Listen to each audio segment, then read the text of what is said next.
नमस्कार विद्यार्थियों। कक्षा 10 गणित और प्राइवेट कला के विद्यार्थियों के लिए अगला ज्योमेट्रिकल क्वेश्चन प्रश्नावली 12.3 से लिया गया है, जो कि 11वां प्रश्न है।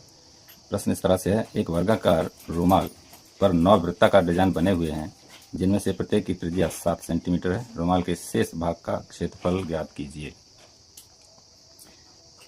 ऐसा है कि ये एक रुमाल है, डिजाइनदार रुमाल है, और उस पर 9 वृत्ताकार डिजाइन बने हुए हैं, और ये वृत्त इस तरह से स्थित हैं कि इनके व्यास संरेख हैं। और ज्ञात करना है ये खाली जगह, जो वाइट खाली जगह है इन वृत्ताकार डिजाइनों के बीच में, और ये कुछ किनारों पर भी ये, और ये जो खाली जगह है इसी का क्षेत्रफल ज्ञात करना है। तो इसका क्षेत्रफल ज्ञात करने के लिए हमें वर्ग का क्षेत्रफल चाहिए, और 9 के 9 जो डिजाइन है इनका क्षेत्रफल चाहिए। उसके बाद वर्ग के क्षेत्रफल में से 9 डिजाइनों का क्षेत्रफल घटा देंगे, तो हमारे पास ये खाली जो जगह है जिसका क्षेत्रफल पूछा गया है वो हमको प्राप्त हो जाएगा। तो देखिए, वर्ग की भुजा ज्ञात करनी पड़ेगी। क्षेत्रफल ज्ञात करना है तो वर्ग की भुजा इस तरह से ज्ञात करेंगे। देखिए, ये जो वृत्त है इसकी परिधि इस बाउंड्री से भी, रुमाल के किनारे से भी टच है, और आपस में भी टच है, यानी कि ये जो वृत्त है इनके व्यास आपस में सटे हुए हैं, संरेख हैं। तो एक वृत्त की त्रिज्या 7 सेंटीमीटर है, यहाँ से यहाँ तक त्रिज्या 7 सेंटीमीटर है, तो व्यास 14 सेंटीमीटर हो जाएगा। और एक वृत्त का व्यास 14 है, दूसरे का भी 14 है, और तीसरे का भी 14 है, तो 14 या 42 सेंटीमीटर इस वर्ग की भुजा हो जाएगी।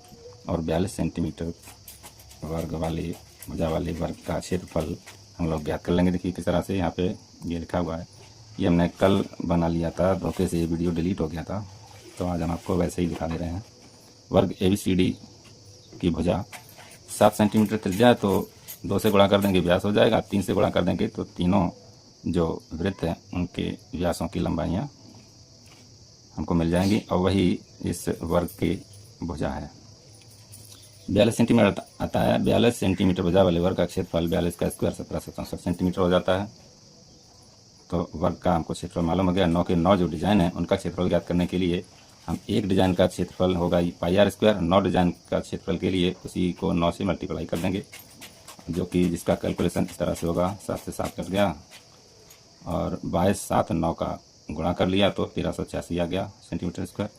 और रुमाल का शेष भाग जो है जिसका क्षेत्रफल ज्ञात करना है, वो जो है रुमाल के कुल क्षेत्रफल में से 9 डिजाइनों का क्षेत्रफल घटा दिया गया है यहाँ पर, और ये 378 सेंटीमीटर स्क्वायर आंसर आ गया है। तो इस तरह से था ये 11वां प्रश्न। और वीडियो को एक लाइक कर दें, चैनल को सब्सक्राइब अवश्य कर लें। धन्यवाद।